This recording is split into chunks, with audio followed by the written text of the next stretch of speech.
Welcome to Keep It Electric with Tremayne Person. This is episode 69.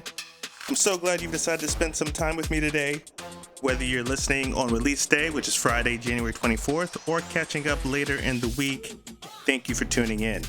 We've got a lot to unpack in this episode, both around the league and with our beloved Seattle Mariners. But before we dive into all that, I've got an exciting announcement to make about the development of Keep It Electric. So this week marks the launch of our official homepage, keepitelectricpod.com. The site will be your one-stop shop for Mariners updates, league news, and more. I'll also be writing articles there, likely on a daily basis, to keep you informed. It's a cool concept that I think will complement the podcast nicely. Right now, there are just a few articles posted, including some of the topics that we'll touch on today, but you can read more in-depth coverage there. You'll also find a full podcast archive on the site. I have to admit, not all the episodes are uploaded yet. It's kind of a tedious process, but there are links to your favorite platforms to listen. Plus, the site connects you to our social media. That's Instagram at Keep It Electric and our freshly joined X account, The Electric Pod. Yes, I finally caved in and joined X. Whether that's fortunate or not, I will let you decide. I'd also like to mention that there's a place on the website for donations. As you know, I am an independent creator, and all of this work is, well, most of this work is done on my own. For those who'd like to contribute financially to support the continuation and development of Keep It Electric, there's a donation link on the homepage. Anything you're able to give would go a long, long way, and I definitely, deeply appreciate any support that is offered. The website also has a contact page, making it easier to reach out if you'd rather email me directly instead of using Instagram or X. So whenever you have a chance, check out keepitelectricpod.com. And I'll be doing my best to keep you updated both there and through new podcast episodes every Friday. All right, so with that housekeeping out of the way, let's jump into the news around the league, see what's buzzing in the world of baseball. Let's get started first with Paul Sewald. So the ex-Mariner, veteran right-hander, inked a one-year deal, $7 million deal with the Cleveland Guardians. They got a mutual option for 2026. What does that really mean for Sewald? So Sewald's journey in the big leagues, it's just been a tale of up and downs. If you remember, he stunk in New York for the Mets from 2017 to 2020. His time with Seattle started after that. So from 2021 to 2023, that's where he found his groove. He stepped up big as a reliable closer and a key late inning guy. He solidified the Mariners bullpen for a couple years. Then he was traded to Arizona, which none of us really loved. The returns were actually pretty good, though. So he got, started in Arizona and quickly unraveled. He ended up losing the closer role in 2024, and now he's got a fresh start for himself in Cleveland. Now, Cleveland already has one of the best closers in the game with Emmanuel Clase. So Sewald is not coming into Cleveland to close the door in the ninth. But he does bring experience and the ability to handle high-pressure, late-game situations. This move suggests that the Guardians believe that there's still something left in the tank when it comes to Sewald. If they can get him back to the form he had in Seattle, this could be a sneaky good addition for them. Their bullpen is really good. So the big question is, can Sewald bounce back? Is this a good move for Cleveland? We've seen him reinvent himself before. That was before he was in Seattle. But at age 35, I don't know if he has another resurgence left in the tank. So this could just be a death move for Cleveland. But, $7 million says it might just be more. Guess who else found a new home? Tim Anderson. So Tim Anderson, 2019 batting champ, former White Sox cornerstone. Tim Anderson inked a minor league deal with the Los Angeles Angels. This is a move that could be big for both sides. He stunk in Miami. He's pressing the reset button, going to try to rediscover the previous swagger he had before he got punched in the face. So, let's not forget, he used to be kind of ridiculous when he was dialed in. He had high contact. He was speedy on the base pass. He had a lot of flair. But then he hasn't gone yard since that infamous showdown with Jose Ramirez in August of 2023.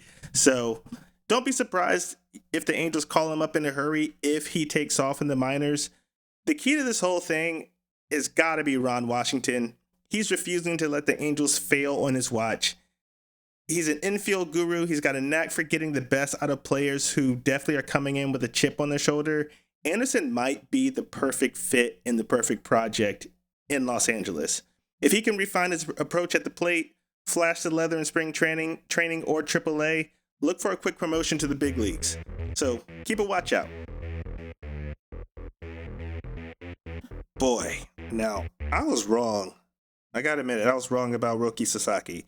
I thought for sure he was going to be a San Diego Padre, and then it comes out that perhaps, well, it's a rumor, perhaps he had a deal with the Dodgers all along. So I don't have the contract in front of me. He signs a contract with the Dodgers. I believe the signing bonus was $6.5 million. I apologize for not doing my homework on that one, but once I heard he went to the Dodgers, I pretty much just pretended like he didn't exist to me. So I've talked about the Dodgers enough in this podcast. I'm going to quickly move on from that and move to Mariners news. The first thing, Will Klein. The Mariners made another move to strengthen their bullpen. They acquired the 25-year-old from the Athletics in exchange for international cash. It's a pretty strategic addition. It's aimed to address some of the bullpen issues that plagued Seattle all last season. Now, to make move for Klein, which is what I find interesting, is they designated the lefty they just acquired. They designated Tyler J for assignment just a couple weeks after claiming him off of waivers. There's still a chance J could clear waivers and stay in the organization, but for now, the focus shifts to Klein and what he brings to the team. Klein is an interesting pickup. He's a little sporadic, but he's got a high-velocity fastball. It regularly touches the upper 90s. It can even hit the triple digits at times. Alongside that, he's got a low 80s sharp curveball and a hard slider. It can be effective when he uses these things correctly. However, finding consistency has been the challenge for him so far. He had stints with the Royals and the A's. He's yet to carve out a defined role in the majors, but the Mariners are betting their pitching development staff can tap into his full potential. Now, while most of the offseason chatter has been about upgrading the offense, the bullpen has always needed some attention based off of last year's performance. So injuries and inconsistent performances throughout last year exposed that Seattle has some key weaknesses in their bullpen. The front office isn't taking any chances this time around. They bring in Klein. They're showing their commitment to building a stronger and more reliable bullpen. If Klein can fine-tune his command and make the most of his raw talent, he could turn into a solid option coming out of the Mariners bullpen. They have a good track record of developing pitchers, so there's optimism that he could find his footing here. I think it's worth keeping an eye out on this and see if this move pans out for the Mariners. Now, this is going to be the meat of the show, and I don't know how long I'm going to spend on this, but we got to talk about it. So let's dive into the best and probably the most infuriating topic this week, and that is Ichiro Suzuki and his Hall of Fame induction. So he got into the Hall of Fame, incredible, 99.7% of the vote. I believe it ranks third most of all time. The first two were Yankees, one being Mariano Rivera and number two being Derek Jeter. So he missed a unanimous decision by just one vote. Let's just sit on that for a second. Breaking this down for why it could be maddening and why it could be baffling at the same time. Some people are pointing to the so-called Babe Ruth rule. That's where certain voters believe no one should be unanimous because Babe Ruth wasn't. But Mariano Rivera shattered that precedent in 2019 with a 100% unanimous vote. So why not Ichiro? We're talking about a player whose career was nothing short of legendary. Over 4,000 professional hits, single season record of 262 hits, 10 consecutive 200-hit seasons, and he did all of that after debuting in the MLB at the age of 27 years old. So imagine, which I think we've said this even while he was currently in the league, Imagine what those numbers would have looked like if he had arrived sooner. So it's not just impressive, like guys, we talk about Shohei Ohtani, but Ichiro is also a once in a lifetime player. So as a Mariners fan and as someone who grew up watching Ichiro, the news definitely hit me hard. Like immediately I should have been happy, right? But we knew he was getting in. So my initial reaction when that announcement was made was, you got to be kidding me. It's not just frustrating, it's insulting to a player who redefined greatness in the sport. The kicker is, we'll probably never know who cast that one vote because it's all anonymous, right? So let's be real. Whoever it was likely doesn't want to come forward because there's no logical justification for leaving Ichiro off their ballot. None. What's the only explanation? They didn't want him to be unanimous. That's it. If that voter does have some magical reasoning, I'd love to hear it. But I think we all know it's not coming.